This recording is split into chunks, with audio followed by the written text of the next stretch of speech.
You've heard a lot about jobs during this election campaign, but of course job creation is just part of the economic promises offered by the four major parties. Joining us now to lay out their party's economic priorities for Ontario, Charles Sousa, Minister of Finance and the Liberal candidate for the riding of Mississauga South.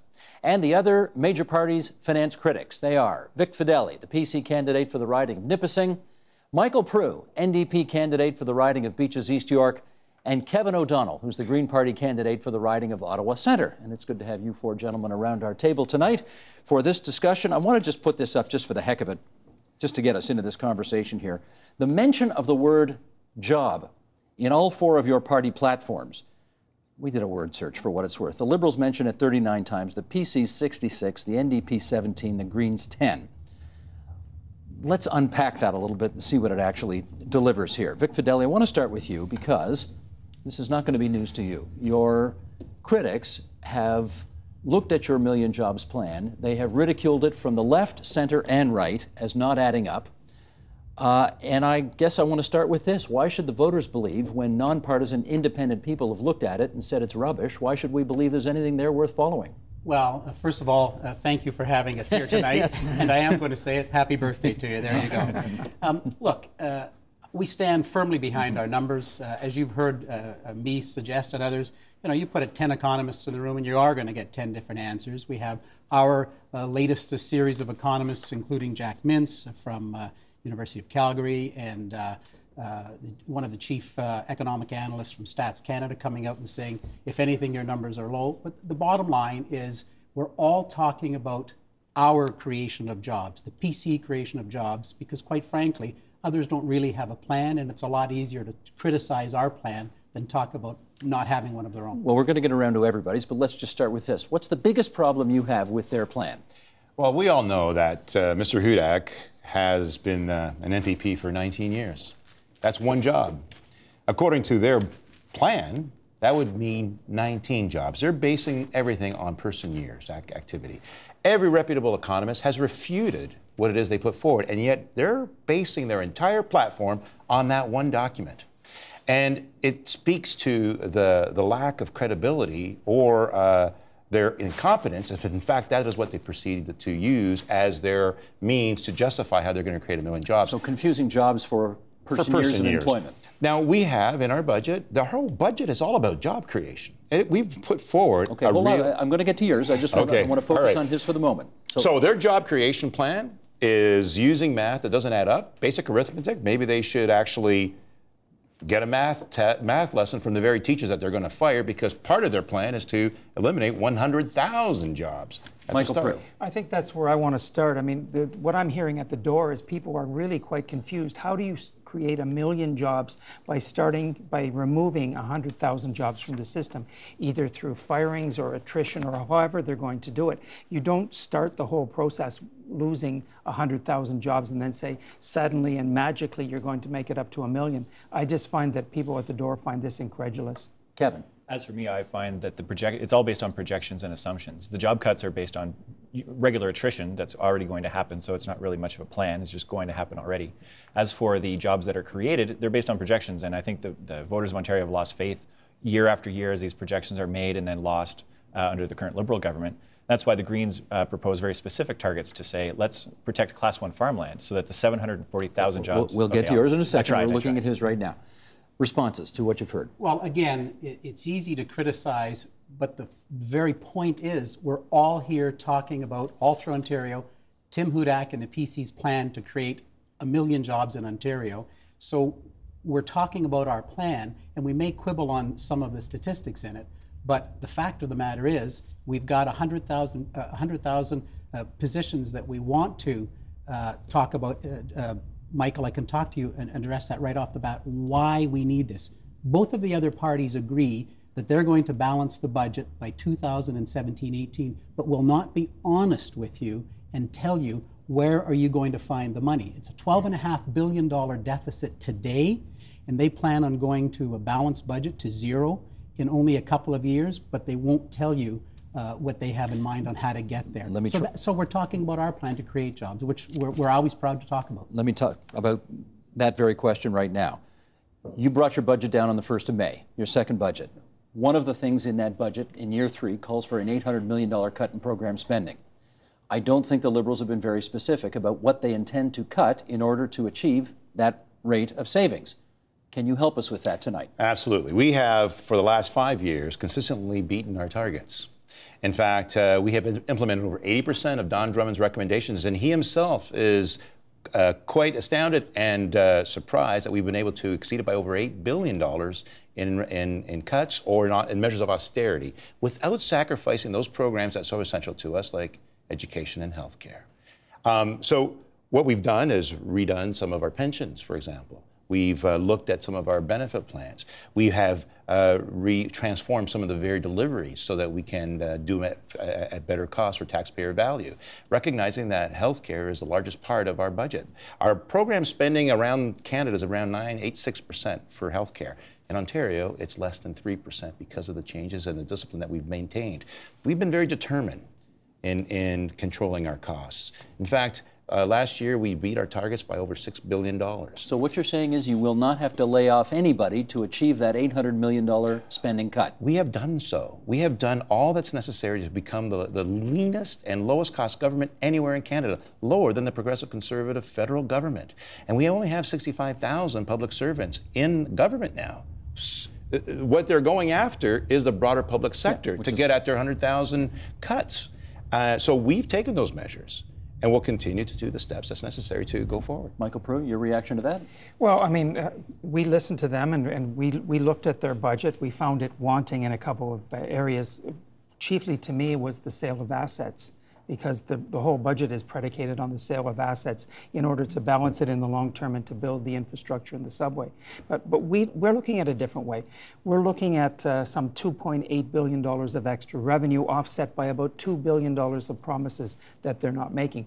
Our budget will be about $800 million more solid than the Liberal budget. If they can meet it by 2017, 2018, so can we, and we'll do it faster. Just curious, where in the budget did you see them say they are going to sell a particular asset? In the compendium, it says that should the budget be approved, the government has the authority to commence the sale of assets. It didn't say they're going to sell them, but they can commence the sale. But once you give a government the approval to go down that road, and the ones that were listed were the LCBO, the Ontario Lottery and Gaming Commission, and the Ontario Power Authority.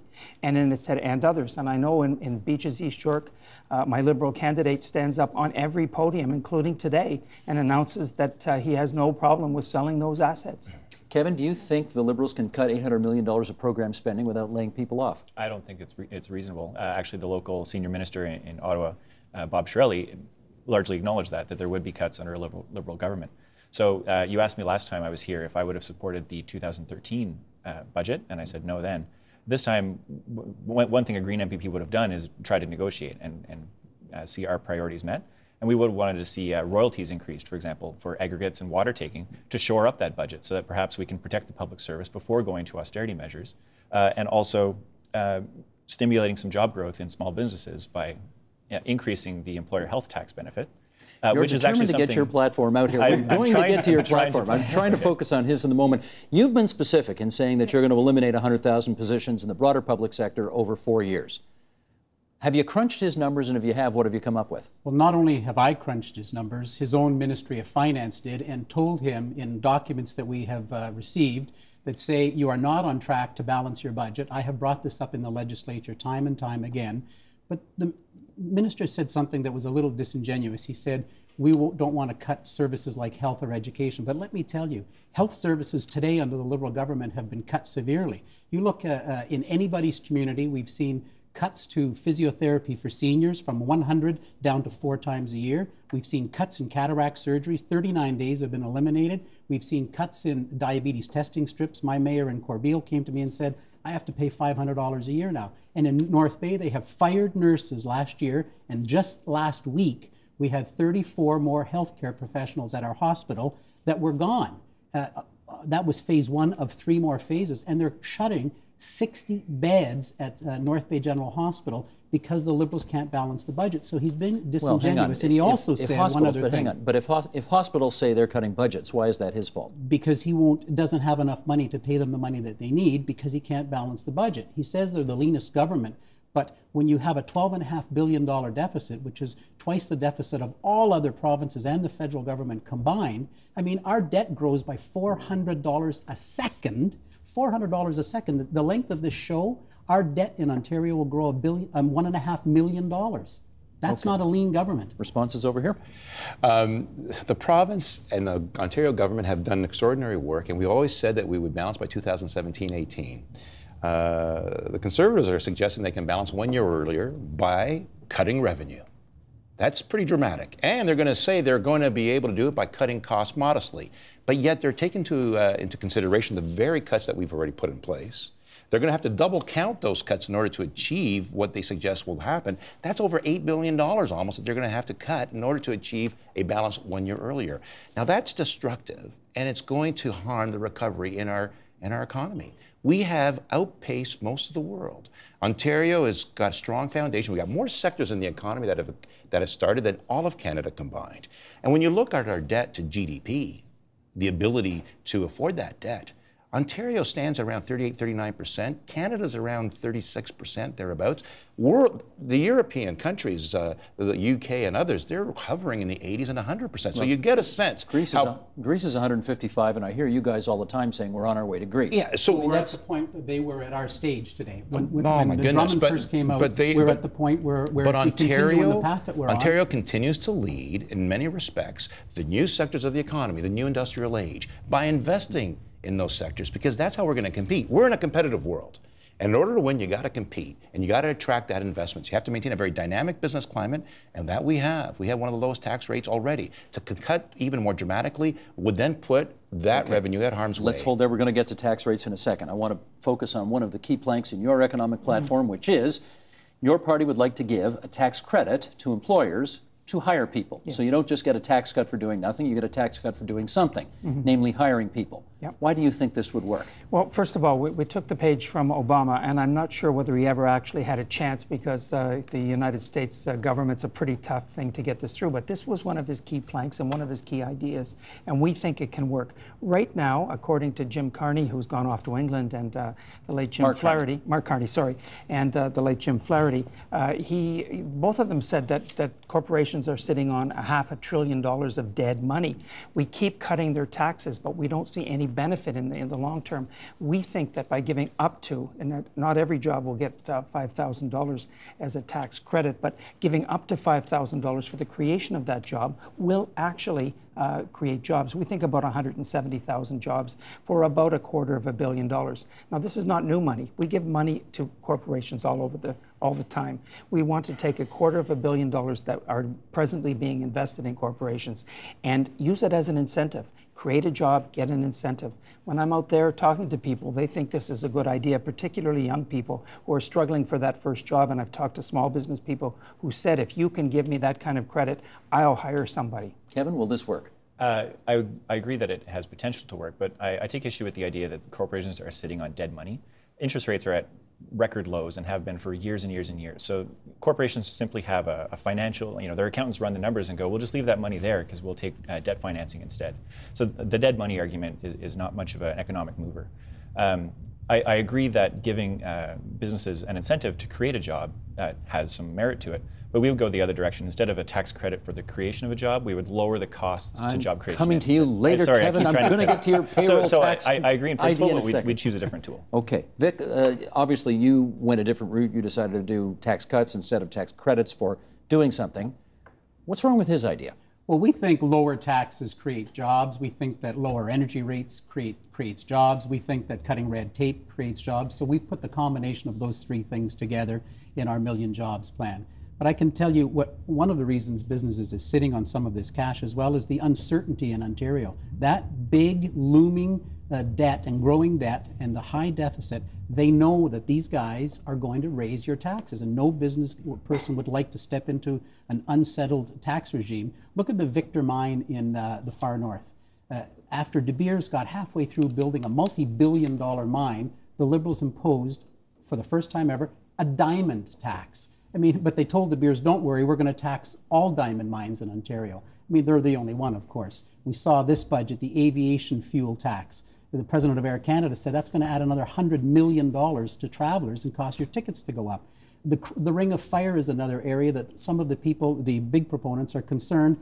Are we going to build a $1 billion mine and have this government implement a chromite tax in Ontario? I asked that question in the legislature, and no one will give me a no. Let's try it now.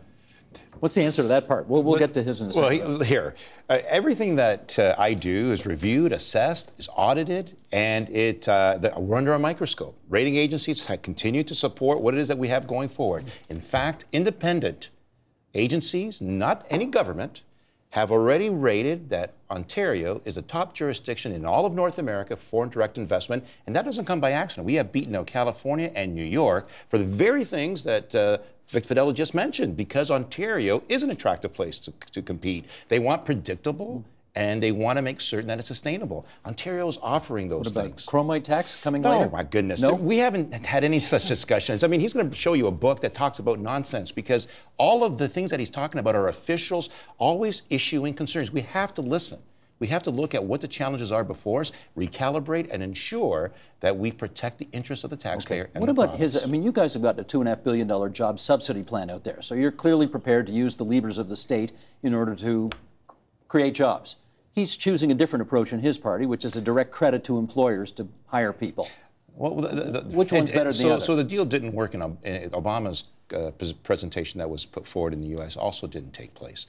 And the reason is you're going to have over 500,000 jobs that are going to be produced anyway in the base supply. Then you're going to have turnover in the system. So what are you going to do? Give a company $5,000 each time someone employs someone, lets them go and employs them back?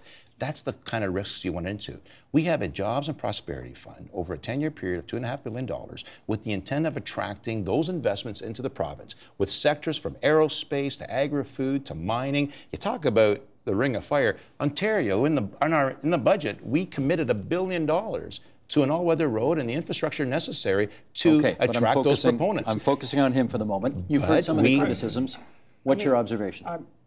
This is an idea I think whose time has come. Are there some difficulties with the idea? Of course, there's always ideas, but that's why you have, experts inside of government who can help you to steer and to write the legislation to make sure that it's done properly. If it's done properly, we believe that small business will take this up in a big way. The small business people who talk to us think that this is a job creator. Will they create the jobs anyway? Some of them may.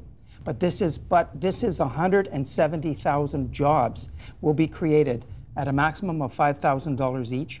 I want to give this a try. We think 170,000 jobs is almost surefire using this method. Would some of them be created anyway? Maybe, we don't know that. But if the legislation is properly written, we can get around that and we can actually create the jobs rather than see what's happening now. How many of the, we saw the banks and we see some of the trust companies now bringing people from foreign jurisdictions, training them so that the jobs can be taken offshore.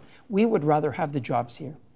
Okay, you're going for the job credit, tax credit. You're going for a subsidy. You're going for just a straight-out cut in corporate income taxes. You're going for a cut in the payroll tax. Yes. Tell us why you think that's preferable. It's preferable because businesses don't want handouts. They want to run a profitable business. And one of the obstacles to that is the employer health tax. That is a tax on every single job that they have. So we would double the tax exemption for the small businesses that have payrolls under $5 million and say you now get to go to a $900,000 cap. So that's going to reduce your costs to hire that one next person. And I really like the idea that none of us will have the opportunity to ribbon cut that job. It will just quietly create itself all across the economy wherever that demand is being found, and it'll proceed from there.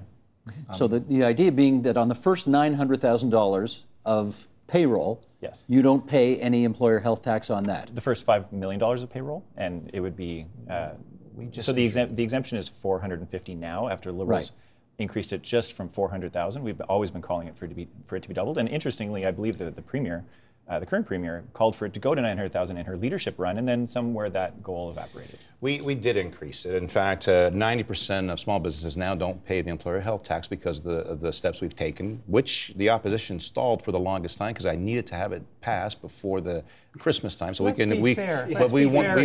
wanted it to take effect by January 1.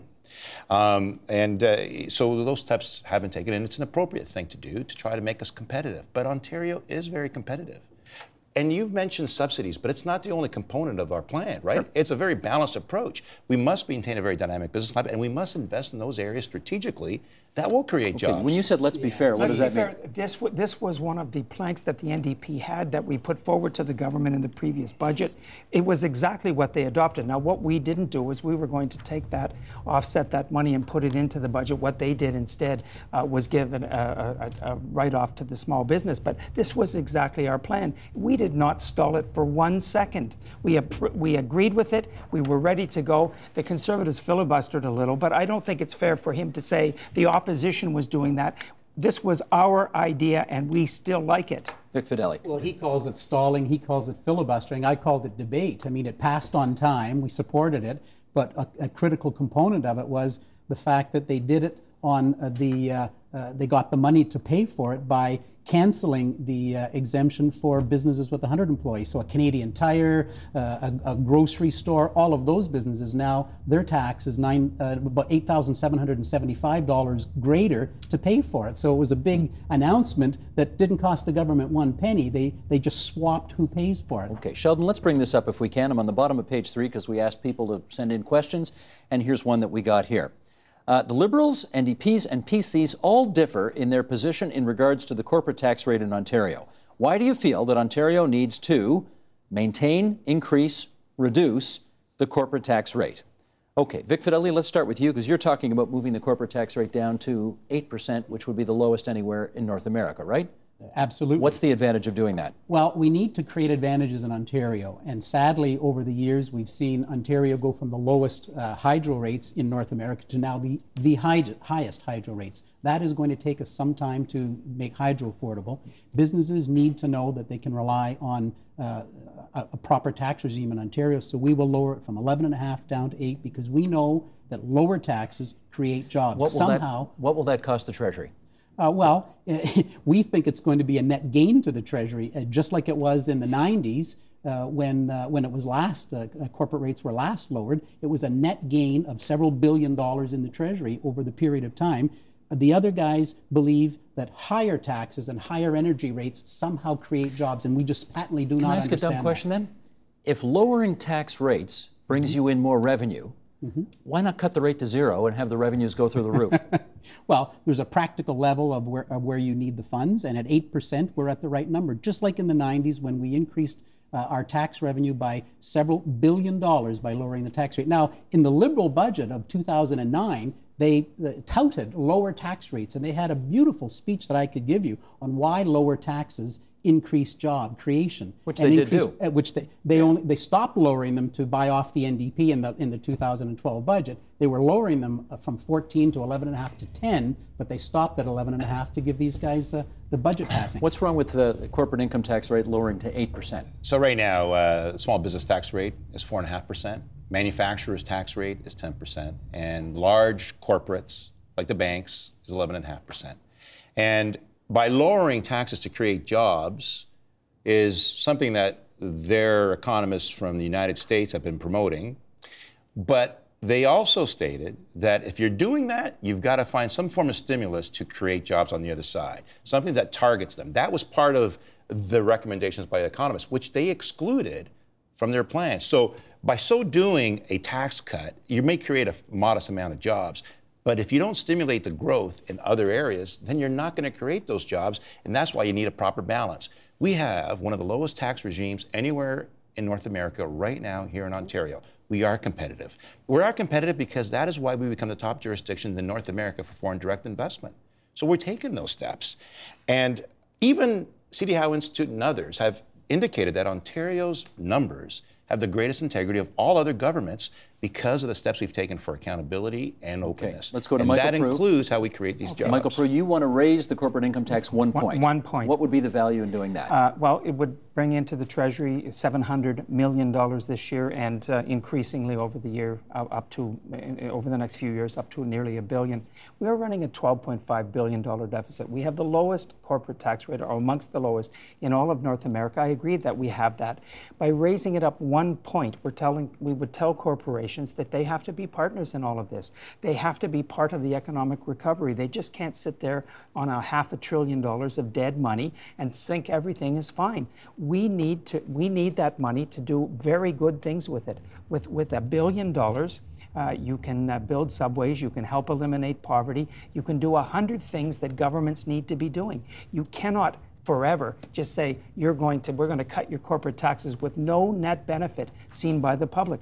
If you lower it 3%, that you're looking at, all things being equal, unless there's some magic that with the lowest corporate tax rate, they're not creating any jobs, but suddenly they're going to just jump out and do it. You are looking at the loss of about $2.5 billion to the revenue. And that's unconscionable. If business needs to do more, in your view, why are you cutting the taxes for small business from 4.5% to 3%? Because we believe that they are the job creators. We don't believe that the really large corporations are creating as many jobs as independent and small businesses. We understand these are startup people, these are mom and pop shops. They are having a difficult time. We want to keep them going. The failure rate among them is very high, and we think that if you just lower it very, very slightly over a period of a couple of years, it will actually stimulate them and allow them to grow. And that's, I think, if memory serves, that's $90 million a year to the Ontario That's Treasury, only $90 million. Which is not that much money.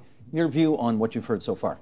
The Greens also propose increasing the corporate tax rate on the big Bay Street corporations to 12.5% from 11%, and using that money not for transit and all sorts of cross subsidies in the general revenue, but to fund the employer health tax benefit that we just discussed. Toronto Dominion Bank, Bank of Montreal, they're not going to flee Canada and Ontario because we increased the corporate tax rate on them by 1%. They're still incredibly profitable companies.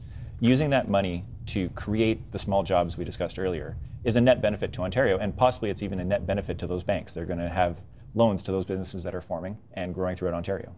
Here's another question we got from online. This one's from a guy named Kevin Carter, and Vic Fideli, I'll put it to you first. Why does Hudak, someone with a degree in economics, say that the only way to reduce the deficit is to cut spending? What about, he asks, increasing revenue? Is that an option? Well, we'll increase revenue by putting 1 million people to work. They're all going to pay income tax. I mean, we do see that as one way to help us balance the budget. Plain and simple. Does it feel to you, though, that the message going out has been more along the lines of, we're going to cut this, we're going to cut this, we're going to cut this, as opposed to the enhancements in revenue, which you're counting on? Well, let's face it, we have a $12.5 billion deficit this year, $11.3 billion last year, $9.2 billion the year before. We're going the wrong way. We simply cannot continue the high unemployment. This is the 89th consecutive month Ontario has higher than the national average unemployment. We cannot continue with high payroll taxes, high unemployment, high utility rates, and high corporate taxes. We need to make these changes to protect, Steve, to protect the very services that the Liberals have cut in healthcare in the last year alone. Charles Sousa, your last budget, which again did not find favor in the Ontario legislature, proposed raising income taxes on people making $150,000 annually, raising it at one rate, and then those over, I think, what was it, 220? 220. 220,000, a higher rate beyond that. And again, the simple open-ended question, what is the value in raising those taxes? Well, it's a raise on incremental value. So everybody, no one is getting a tax increase up to $150,000. Everyone gets the same rate. And then thereafter, there's an incremental rate. There was already an incremental rate over $500,000. So the average for anyone over, and it's per individual, not per family. And that does help the Treasury. But it's important to note that we have created over 450,000 net new jobs since the depth of the recession. Mr. Fideli just mentioned that high unemployment rate has been high during that time. Ontario felt it hard and fast at that point in time. But our unemployment rate is down to about 7.2%. We have had over 100,000 new jobs, permanent jobs last year. He's talking about cutting income taxes once the budget is balanced. I understand. You're talking about raising income taxes while the budget is still in deficit. On an incremental value for 2% of the population. Which raises how much money? It's raised about $700 million. That's real money. Sure it is. And it's important to have it. But again, it's a balanced approach, right? We are taking measures to reduce and transform what we spend. We have program spending controls in place. I have a subcommittee within Treasury looking at those initiatives. And as I said, I've already implemented well over 80% of Don Drummond's recommendations. We got to do it in balance. You can't take extreme positions. That's going to hamper and jeopardize our recovery. Do you sign on to the income tax increases that Charles Sousa had in his last budget? Well, let's go back a budget before that, when the NDP insisted that those who earn above $500,000 have a slight tax increase. We brought the Liberals kicking and screaming to that position. It seems to me that it's immensely popular. We don't really have any problem to lower it a little bit down to $250,000 or even $150,000. And we have not challenged that aspect of the budget. We challenge other aspects of the budget, but yes, it's time for people who are wealthier to pay a fairer share, and also to protect those who are having a really hard time. I want to speak to that in a minute. When you go knocking door to door, people tell you they can't afford the rent, they can't afford the hydro, they can't afford the natural gas, they can't afford the taxes. There's so many things they can't afford. It would be unconscionable for us to increase taxes in any way on those people who are suffering so much, and that's why New Democrats are taking the position we are. Okay. I know the four of you aren't the education minister and/or critics, but we did get a question related to finance, dealing with education. You'll like this one. I'm smiling already. Here we go. Let's bring up question 3, please, Sheldon. Why are none of the big three parties merging the school boards to achieve an annual savings of over $1 billion a year? This question from somebody named No Joe, and I presume it's a reference to the fact that the Green Party has on offer a plan to merge the public school system with the Roman Catholic school system, both of which are completely publicly funded, and the suggestion is you'll save $1 billion to $1.5 billion a year. That's correct. Why do this? There's three main angles. We touched on the finance one, but also so $1.6 billion is on the table. We would redirect that into the school system itself, which in this framework of this discussion is a jobs program. That's more special ed teachers, that's more teachers per student ratio. But the fundamental issue beyond the finances is twofold discrimination. The current funding model for Catholics only is unfair to every other faith in Ontario, and I think modern Canada simply has to move on. There was a good op-ed in the Globe, I believe it was today, that really nailed down all the reasons. The other is employment discrimination. Anyone who is gay, lesbian, trans, queer is either not working for the 1/3 of publicly Catholic school, 1/3 of publicly funded schools, or is in the closet, and that's simply not appropriate for a government-funded enabling institution. I think private schools, after we go to a single public with English and French boards system, private schools can exist, and so religious schools will still exist in Ontario, but we have to take the public funding model out. What do you think of this idea?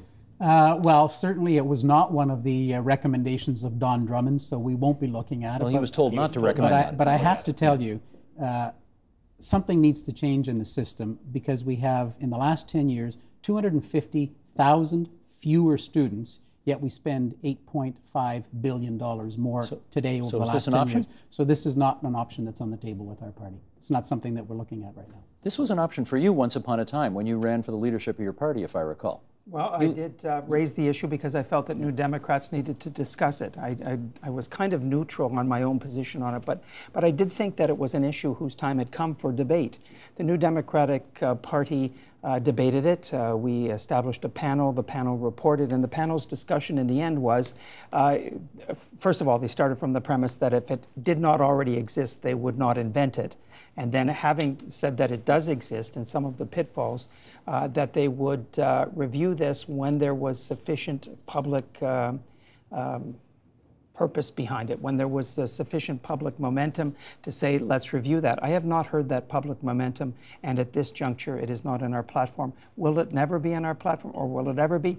Quite conceivably, it may, if the public comes to the reason stated by my Green friend here, if they come to the position that this is an unfair practice for one religion to be singled out, and for that religion to not allow employment opportunity for people of other religions, and quite possibly for the saving of money. I'm not sure how much. Well, let me follow up on that. I'm not sure how much money is actually Let me follow up on that with Charles Sousa, because have you, as the minister, or any of your officials, actually looked into or studied how much potentially could be saved by the merging of the school boards?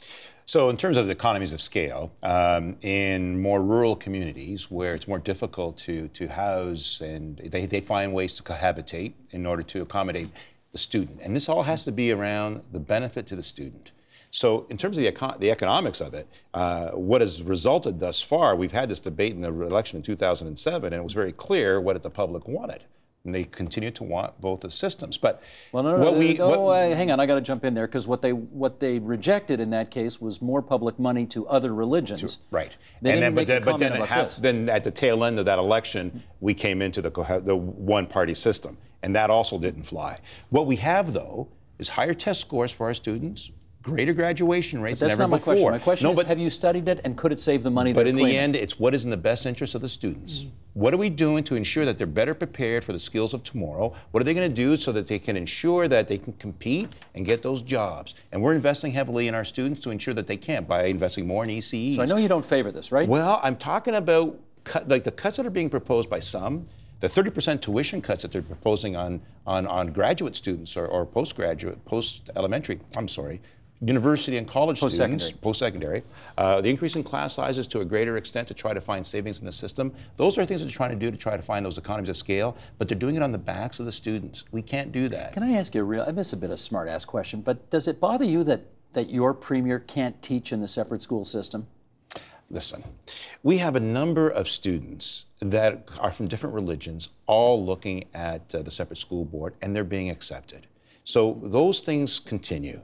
And as we proceed forward, and as I've said, in certain rural communities and other parts of Ontario, there is some cohabitation that exists. Again, we have to look at the best interests of the students and in the economies of scale in those communities that are affected. Okay, let me give each of you, since we're almost at time, 30 seconds left, to make that pitch to the people who have 3 days left to consider their vote and say why you think what you have on offer related to the economy makes the most sense. Let's go in inverse order. So I'll go first. Kevin. In your opening, you mentioned that the Greens mentioned the word jobs just as a pure word 10 times, I believe. Our entire platform is actually infused in jobs. We talked about the small business at length. Our youth jobs social innovation fund to get post-grads immediately into the workforce with grants is one item, but also protecting food and farmland. So Class 1 farmland is 740,000 people across Ontario and $40 billion to our economy. If we don't protect that Class 1 farmland and farmland in general and source water regions, that entire economic engine of Ontario is at risk. Thank you. Michael Proulx. I think that our plan is a pragmatic plan. It does not go to the excesses of losing 100,000 jobs, nor is it continuing to run $12.5 billion deficits. What we're looking at is some additional revenue up to the point of $2.6 billion and some additional expenditures and things that we think people want of $1.8 billion. We will be $700 million ahead of where the Liberals are in their budget, and we will get we will get a balanced budget that much sooner than they could possibly do. Victor Fedeli. 1 million men and women woke up this morning either without a job or looking for a better job or simply gave up looking for work, period. Only Tim Hudak and the PCs have a plan to put these million people back to work, and we'll do it by reducing the size and cost of government. We will reduce the size of government from 1.2 million workers to 1.1 million workers. We'll do it without affecting doctors, nurses, police officers, frontline workers. We'll do it over 4 years, and we'll do it by attrition. This is necessary to help protect the services that I talked about that are being cut right now because we have a $12.5 billion deficit. So we need to tackle the deficit, and we need to put these million people to work through changing the apprenticeship ratios, through cutting corporate taxes, and making hydro affordable. Charles Sousa. So it's critical for us to continue to invest in our people, invest in those skills and training, invest in infrastructure to make us more competitive in the long term, and maintaining a very dynamic and competitive business climate. That has to be done in a balanced approach. You can't take extreme measures that are going to put us in harm's way, especially now in our economic recovery. And when it comes to infrastructure, municipalities want to make certain that's predictable and sustainable in its funding. And we've laid that out in our 10-year plan. You can't make decisions short term. You can't be short, you can't be narrow, your vision has to be long term. You can't make election cycle decisions on the things that are going to matter from here to the future. And we're looking at a new industrial age. We're looking at the economy of tomorrow. That is why we have to have that balance, and we have a very strict way of getting to our path to balance and eliminating the deficit by 2017-18, as we always said we would, and we continue to track towards that. And with that, I want to thank all four of you for coming in tonight, and as I say to all the candidates when they do come in, good luck to all of you on the 12th of June. Thanks so much, everybody. Up next, we've heard from the politicians. Now we're going to hear from two other analysts, and we'll do that right after this.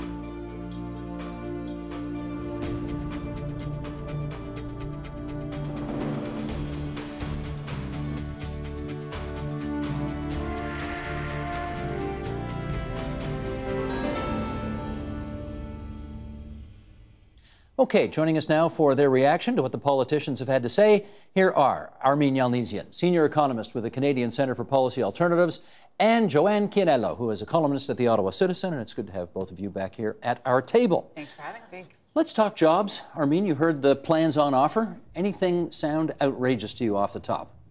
Well, the $1 million job plan is the thing that you cannot avoid in this election, and understandably so, because everybody's concerned about jobs during an election, and Ontario has, not been doing as well as we had hoped in the recovery. But I just want to mention that Ontario is unlikely to create 1 million jobs anytime soon. The last time we grew at that rate was in the late 70s and early 80s after the recession, where we had 7 times where we grew at 125,000 net new jobs in a given year for a number of years in a row. Just so I'm clear, he's talking about Hudak's plan says 1 million jobs over 8 years. Yeah, you think so that's that's not doable? 125,000 net new jobs every year to Right. accrue to 1 million new jobs. If you were to do it, you'd have to grow at a growth rate that we haven't seen in a couple of decades. I don't think it's achievable, and it certainly isn't if you start with a major job cut. But Ontario, I just need to say, is growing at the second, not the second fastest rate, but adding the second most jobs to the Canadian economy of any province in the country right now. Behind Alberta. Probably Alberta. I was going to say, had to be Alberta. Joanne, Alberta's not fair, though. Yeah. One of the things, it's interesting that we didn't go after the actual math of million jobs plan, because on the one hand, that's an old story. Yes, we've all know, we've heard it, but the difference between what their own reports say that says, a tax cut of 30% actually creates 15 to 16,000 jobs, and they've said 120,000. That is a big difference. So I think that is worth mentioning. But even in the larger philosophy, all of these plans, there is no proven magic formula for creating jobs, right? And economists will tell you, better than I can, that you're looking for certain measures. And some of it is a, competitive corporate tax rate, which we have. Do lower taxes create a few more jobs? Yes, some. And people argue over that.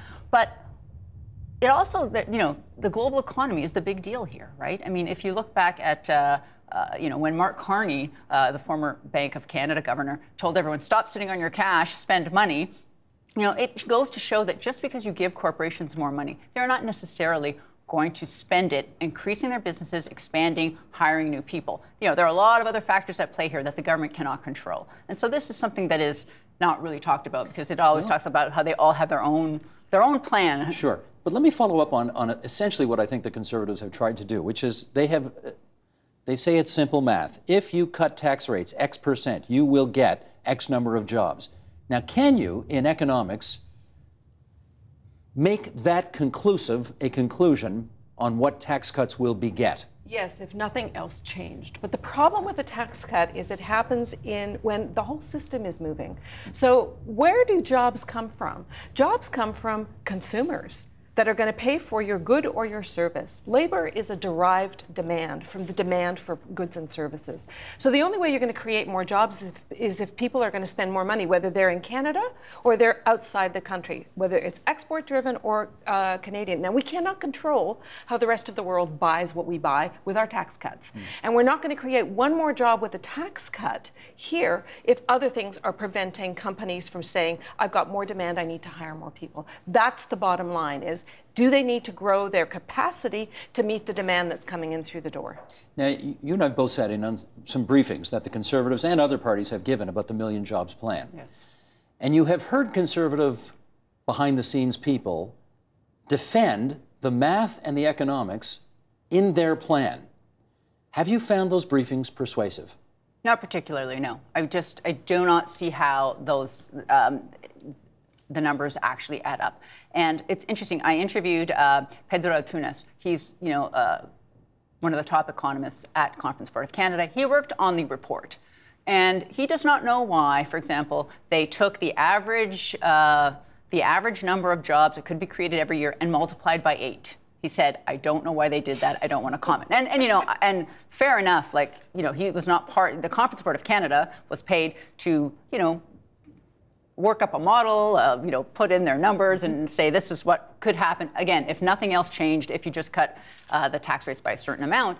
And he said, we did not help them figure out their platform. So when I hear someone like that back away I think there is no actual, I do not find that these numbers are persuasive. Now, maybe that's not the point for people, right? Maybe the point is we're going to cut spending, we're going to cut, taxes, and this is going to help to stimulate the economy generally. And maybe people don't care that exactly 1 million jobs are not going to be created over 8 years, but I bet a lot of people care.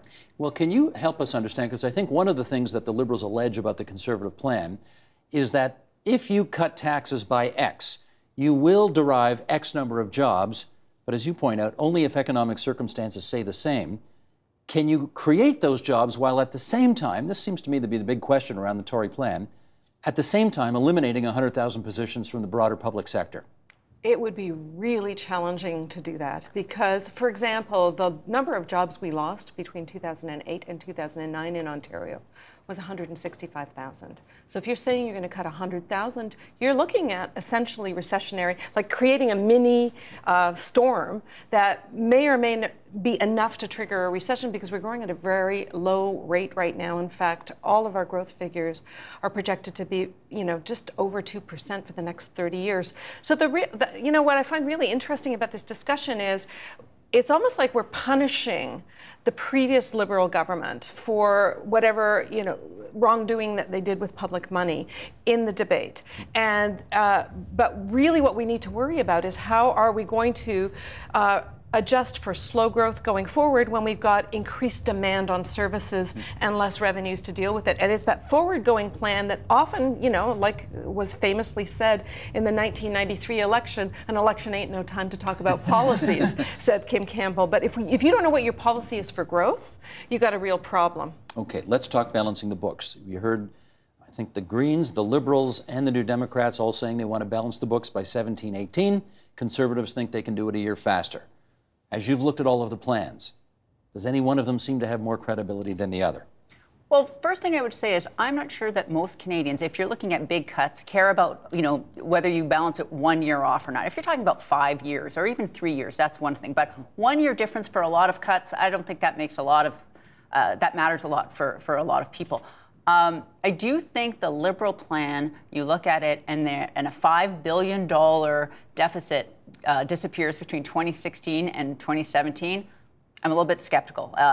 The only other time they did that was, I think, between 2008 and 2009, but that's because, they had a huge deficit from pouring money into the recession for the infrastructure plan to boost the economy, and then they scaled that money back. So if you look back in history, they've never had a $5 billion difference either way. So how they can do that is, I'm a little bit with the Conservatives on that's just a bit of a magic number. Can you help us on that one? Because is there anything in the Liberal past, even the immediate past of the past couple of years, that suggests to you that they are capable of balancing the budget by 2017-18 through a mixture of spending cuts and tax increases? Yes, and because they beat their deficit target every year in the last few years, except for last year. And the reason they didn't meet their deficit target in the last fiscal year is because revenues were down. Which revenues were down? Personal income taxes and consumption taxes, the HST. Why were they down? Because wages didn't grow and people weren't spending, which again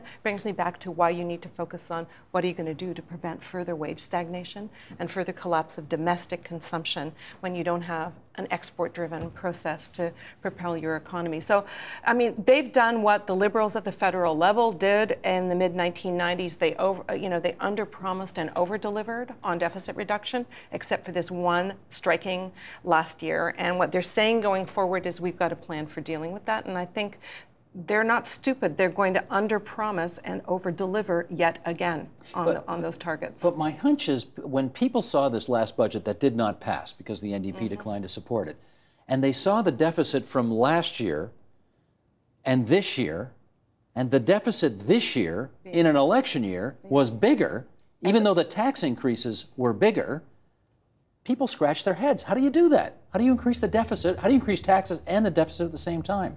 So does it not raise any questions for the voter about fiscal probity with this group? The increases in the taxation kick in over time, and the job growth kicks in over time. So, they've been really slagged for their position on providing subsidies to successful businesses.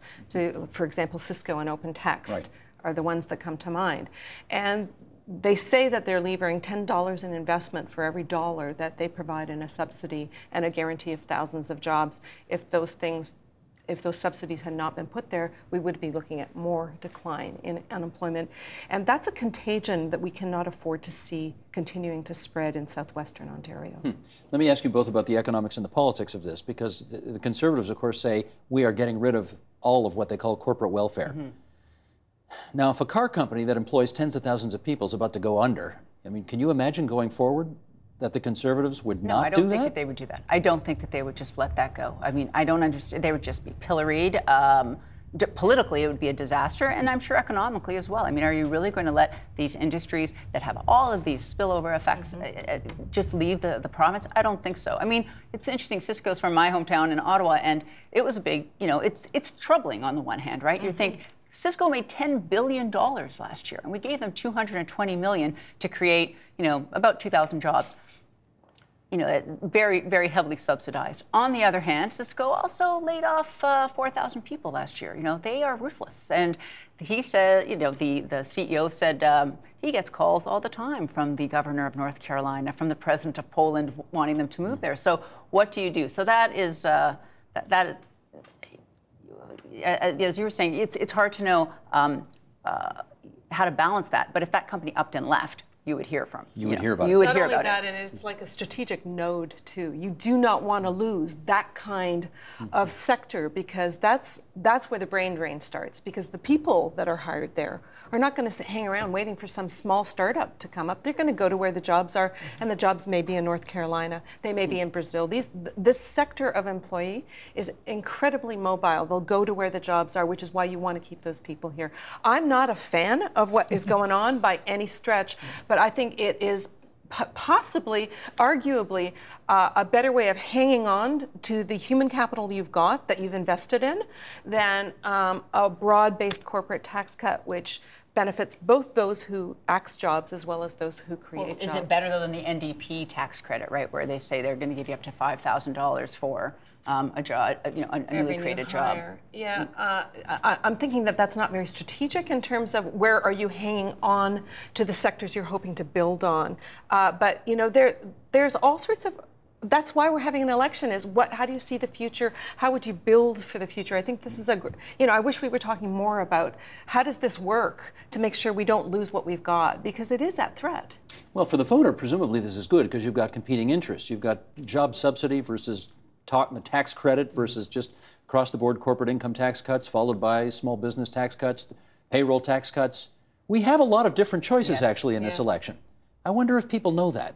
What does it feel like? I am always stunned by how the voter actually can absorb all this. I mean, we spend all our day studying, asking things, and we have access to all these, smart people who are, economists and experts on things. And I wonder how a voter can get through it, especially when really these are all theories, right? These are all theories. These are not, none of them are completely proven to create jobs. And so, I hope that voters, when their candidates come to the door, they can ask them these things, right? And they can talk about it. But it's pretty complicated. It was ever this way, though. When you think about the 1950s and 60s, where on faith we built subways in Toronto out to farm fields, like on faith we built infrastructure, thinking the population's going to grow and we want to have the best and the brightest. We built universities. Do you have a view, Armin, on what's the best way to create a job? An across-the-board corporate tax cut, a payroll tax cut, a job subsidy, a tax credit for hiring? What's the best way? I can't say that I have a firm opinion, but I think whatever your strategy is for growth, you better have a strategy. Whatever it is, you're either going to say, I don't care where the job growth comes from, or you're going to say, I want it to happen in these nodes because this is the platform for my future, or you're going to say, I'm not going to help the private sector at all do anything, but I'm going to make sure any private sector can build here. These are different strategic approaches, but they're strategic. And, I'm kind of partial to saying, the North is the new West. What are you doing in the North? And how are you bringing the Aboriginal population into this process of sharing from prosperity? What are you doing about the knowledge economy? What are you doing about either maintaining or building on your manufacturing base? Because doing is learning. That's how we get the new advances in technology. So I'm very partial to that approach, yeah. You know what I'm doing? bringing the gavel down. We're out of time. Armin Yalnizyan, Joanne Chianello, it's great to have both of you back at TVO again. Thanks so much. Thank you. Support Ontario's public television. Donate at tvo.org.